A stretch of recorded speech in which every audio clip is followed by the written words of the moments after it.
ಈ ಒಂದು video KCET ಸ್ಟೂಡೆಂಟ್ಸ್ಗೆ ಒಂದು ಗುಡ್ ನ್ಯೂಸ್ ಆಗಿರ್ತದ. ಸೊ ಏನು ಅಂತ ಎಲ್ಲಾನು ಕೂಡ ಹೇಳ್ತೀನಿ.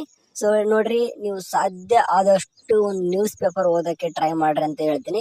ಏನಕ್ಕೆ ನ್ಯೂಸ್ ಪೇಪರ್ ಓದಕ್ಕೆ ಹೇಳ್ತೀನಿ ಅಂತಂದ್ರೆ, ಎಂತ ಒಂದು ಇಂಟರ್ನೆಟ್ ಯುಗ ಅಂತ ಏನ್ ಬಂದಿದೆ ನೋಡಿ, ಇವಾಗ ಇಂಟರ್ನೆಟ್ ಯುಗ ಅಂತ ಕರಿತೀವಿ. ಇಂಥ ಯುಗದಲ್ಲೂ ಕೂಡ ಆ ನ್ಯೂಸ್ ಪೇಪರ್ಗೆ ಇರುವಂತ ವ್ಯಾಲ್ಯೂ ಚೂರು ಕೂಡ ಕಡಿಮೆ ಆಗಿಲ್ಲ. ಯಾಕಂದ್ರೆ ಅದು ಎಫೆಕ್ಟಿವ್ ವೇದಾಗಿರ್ತದ. ಅಂದ್ರೆ ಯಾವ್ದು ಕೂಡ ಅದು ರಿಯಾಲಿಟಿ. ಓಕೆ, ಇದು ನಾವು ನಂಬುವಂತ ಇದು ಕೃತಕತೆ ಜಾಗ ಅಂತ ಏನ್ ಕರಿತೀವಿ, ಅದ್ರೊಳಗೆ ಒಂದು ನೈಜತೆ ಏನ್ ಕಾಣಿಸುತ್ತೆ ಅಂತಂದ್ರೆ ನ್ಯೂಸ್ ಪೇಪರ್ ಅಲ್ಲಿ ಸಿಗ್ತದ. ಸೊ ಹಂಗಾಗ್ಬಿಟ್ಟು ಸಾಧ್ಯ ಆದಷ್ಟು ನ್ಯೂಸ್ ಪೇಪರ್ ಓದಕ್ಕೆ ಹೇಳ್ರಿ ಅಂತ ಹೇಳಿದೆ. ನಾ ಏನಕ್ಕೆ ನ್ಯೂಸ್ ಪೇಪರ್ ಓದಕ್ಕೆ ಹೇಳಿದೆ, ಏನಕ್ಕೆ ಇದು KCET ಗುಡ್ ನ್ಯೂಸ್ ಅಂತಂದ್ರೆ, ನಿನ್ನೆ ನ್ಯೂಸ್ ಪೇಪರ್ ಓದಿದ್ರೆ ಗೊತ್ತಾಗ್ತಾ ಇರ್ತತ್ತು. ಎಷ್ಟೋ ಜನ ಓದಿರ್ತೀರ, ನ್ಯೂಸ್ ಕೂಡ ಗೊತ್ತಿರ್ತದೆ, ಬಟ್ ಅದಾಗಿ ಕೂಡ ಕೆಲವೊಂದಿಷ್ಟು ಜನಕ್ಕೆ ಗೊತ್ತಿರಲ್ಲ. ವಿಷಯ ಹೇಳ್ತೀನಿ ನೋಡ್ರಿ, ಸಿಂಪಲ್ ಆಗಿರ್ತದ. KCET ಕೌನ್ಸಿಲಿಂಗ್ ಬೇಗ ಸ್ಟಾರ್ಟ್ ಆಗೋ ಬಗ್ಗೆ. ಸೊ ಇದು ಯಾವ ರೀತಿಯಪ್ಪ, ಒಂದು ಡೇಟ್ ಹೇಳೋದಂದ್ರೆ ಒಂದಿಷ್ಟು ದಿನ ಯಾವಾಗ ಆಗುತ್ತೆ ಅಂತ ಕನ್ಫರ್ಮೇಶನ್ ಇದೆಯಲ್ಲ, ಬಟ್ ಇವಾಗ ಒಂದು ಏನಂತ ಒಂದು ಅಂದಾಜು ಮೇಲೆ ಹೇಳ್ಬೋದು ಈ ಡೇಟಿಗೆ ಸ್ಟಾರ್ಟ್ ಆಗ್ಬೋದು ಅಂತಂದು ಎಲ್ಲಾನು ಕೂಡ ಹೇಳ್ತೀನಿ. ಯಾರೆಲ್ಲ ನಮ್ಮ ಚಾನಲ್ಗೆ ಫಸ್ಟ್ ಟೈಮ್ ಒಂದು ವಿಸಿಟ್ ಕೊಡುತ್ತಂದ್ರೆ ಒಂದೇ ಒಂದು ಸಬ್ಸ್ಕ್ರೈಬ್ ಆಗಿ. ಓಕೆ, ಇದೊಂದು ನಾನು ಸ್ವಾರ್ಥದ ಒಂದು ಸಬ್ಸ್ಕ್ರೈಬ್ ಹೇಳ್ತೀನಿ. ಓಕೆ, ಒಳ್ಳೆ ರೀತಿಯಿಂದ ಕೇಳ್ಬೋದಲ್ವಾ? ಸೊ ಮಾಡ್ತೀರಾ, ಮಾಡ್ರಿ. ಸರಿ, ಈಗ ವಿಷಯ ಮಾತಾಡೋದಂತಂದ್ರೆ ಏನಪ್ಪಾ ಅಂತಂದ್ರೆ, ನಿನ್ನೆ ನ್ಯೂಸ್ ಪೇಪರ್ ಏನ್ ಕೊಡಿದಾರ ಅಂದ್ರೆ ಅಬೌಟ್ UG ನೀಟ್ ಕೌನ್ಸಿಲಿಂಗ್ ಅಂದ್ರೆ NCC ಕೌನ್ಸಿಲಿಂಗ್ ಬಗ್ಗೆ ಅದರಲ್ಲೇ ಮೆನ್ಷನ್ ಮಾಡಿದಾರ. ಒಂದು ಡೇಟ್ ಕೂಡ ಕೊಟ್ಟಾರೆ, ಅಂದ್ರೆ ಜುಲೈ 24, ಅಂದ್ರೆ ಇವತ್ತು 22 ಅಂದ್ರೆ ನಾಳೆ ಬಿಟ್ಟು ನಾಡಿದ್ದು ಕೌನ್ಸಿಲಿಂಗ್ ಸ್ಟಾರ್ಟ್ ಮಾಡ್ತೀನಿ ಅಂತಂದು MCC ಕೌನ್ಸಿಲಿಂಗ್ ಅವರು ಹೇಳಿದಾರ. ಸೊ ಹಂಗಾಗ್ಬಿಟ್ಟು ಅಂದ್ರೆ ಇವತ್ತು ಏನಿದೆ ಫೈನಲ್ ಡಿಸಿಷನ್ ಕೊಡ್ತೀನಿ ಅಂತ ಏನ್ ಹೇಳಿದಾರೆ ಸುಪ್ರೀಂ ಕೋರ್ಟ್ ಅಲ್ಲಿ. ಅಂದ್ರೆ ಇವತ್ತೊಂದು ರಿಸಲ್ಟ್ ಕೂಡ ಪ್ರಕಟ ಆಗತ್ತೆ, ಅದ್ರ ನೋಡ್ಕೊಂಡು ಸುಪ್ರೀಂ ಕೋರ್ಟ್ ಅಲ್ಲಿ ಒಂದು ಫೈನಲ್ ಡಿಸಿಷನ್ ಅನ್ನು ಬರ್ತದ. ಅದ್ರ ಬೇಸ್ಡ್ ಮೇಲೆ 24ಕ್ಕೆ MCC ಕೌನ್ಸಿಲಿಂಗ್ ಸ್ಟಾರ್ಟ್ ಆಗುತ್ತೆ. ಇದು MCC ಕೌನ್ಸಿಲಿಂಗ್ KCET ಏನ್ ರಿಲೆವೆಂಟ್ ಅಪ್ಪ ಅಂತಂದ್ರೆ, ಈ ಹಿಂದೆ ಅವರೇ ಹೇಳ್ಬಿಟ್ಟಿದಾರ, MCC ಕೌನ್ಸಿಲಿಂಗ್ ಸ್ಟಾರ್ಟ್ ಆಗಿ ಅಟ್ಲೀಸ್ಟ್ ಅದು ಆಪ್ಷನ್ ಎಂಟ್ರಿ ವರ್ಗು ಹೋದ್ರೆ, ಓಕೆ, ಆಪ್ಷನ್ ಎಂಟ್ರಿ ವರ್ಗು ಹೋದ್ರೆ ನಮ್ಮ ಒಂದು KCET ಒಂದು ಫಸ್ಟ್ ರೌಂಡ್ ಶೆಡ್ಯೂಲ್ ಬಿಡ್ತೇನೆ ಅಂತ ಹೇಳಿದಾರ.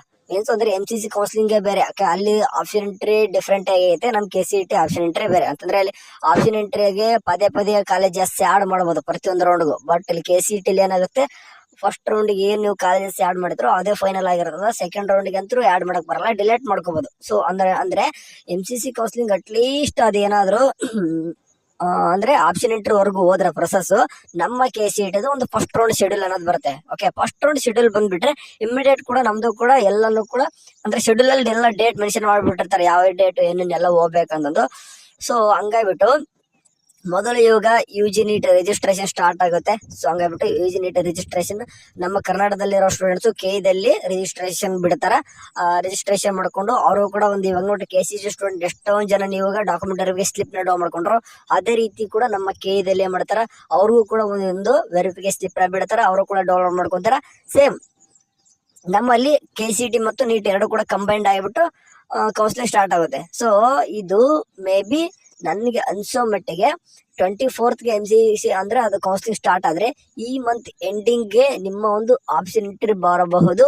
ಇಲ್ಲ ಅಂತಂದ್ರೆ ಅಂದ್ರೆ 24ಕ್ಕೆ ಕೌನ್ಸಿಲಿಂಗ್ ಸ್ಟಾರ್ಟ್ ಆದ್ರೆ ಹೇಳ್ತಿದ್ದೆ ನಾನು. ಇನ್ ಕೇಸ್ ಮತ್ತೆ ಅದು ಕೂಡ ಇವತ್ತೇನಾದ್ರೂ ಕೋರ್ಟ್ ಅಲ್ಲಿ ಏನಾದ್ರೂ ಅಪ್ಪಿತಪ್ಪಿ ಮತ್ತೆ ಏನಾದ್ರೂ ಬೇರೆ ಆದ್ರೆ, ಸರಿ ಆದಷ್ಟು ಆಗಲ್ಲ, ಇನ್ ಕೇಸ್ ಅಪ್ಪಿತಪ್ಪಿ ಆದ್ರೂ ಕೂಡ ಇನ್ನೂ ಒಂದೆರಡು ದಿನ ಎಕ್ಸ್ಟೆಂಡೇಷನ್ ಆಗ್ಬೋದು.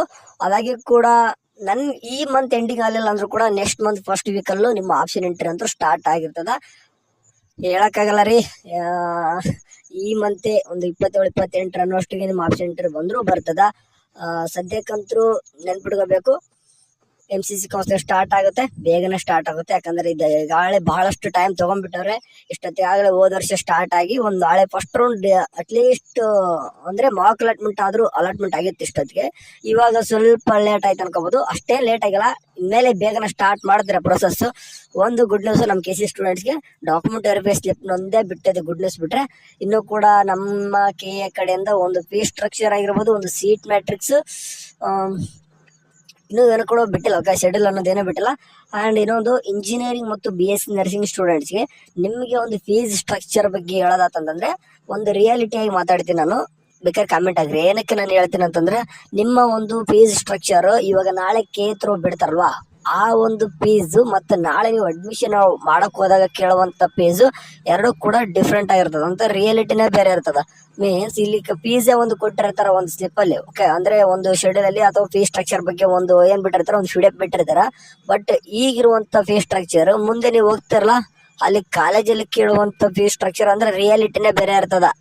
ಅರ್ಥ ಮಾಡ್ಕೋಬೇಕು ಅಂತಂದ್ರೆ ಇದು ಫೀಸ್ ಸ್ಟ್ರಕ್ಚರ್ ನಿಮ್ಗೆ ಮುಂದೆ 4 ವರ್ಷದ ಕೂಡ ಪರಿಣಮಿಸ್ತದ.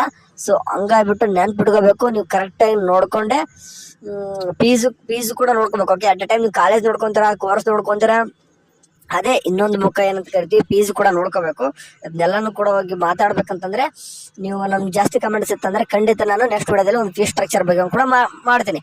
ಸರಿ, ಹೋಪ್ ಈ ವಿಡಿಯೋ ಒಂದು ಹೆಲ್ಪ್ಫುಲ್ ಆಗಿರ್ತದೆ ಅನ್ಕೊಂಡಿದ್ದೀನಿ. ಸರಿ, ಏನೋ ಒಂದು ಕೇಕ್ ಥ್ರೋ ಇವತ್ತು ಏನಾದರೂ ಅಪ್ಡೇಟ್ ಬಂದರೆ ತಿಳಿಸ್ತೀನಿ.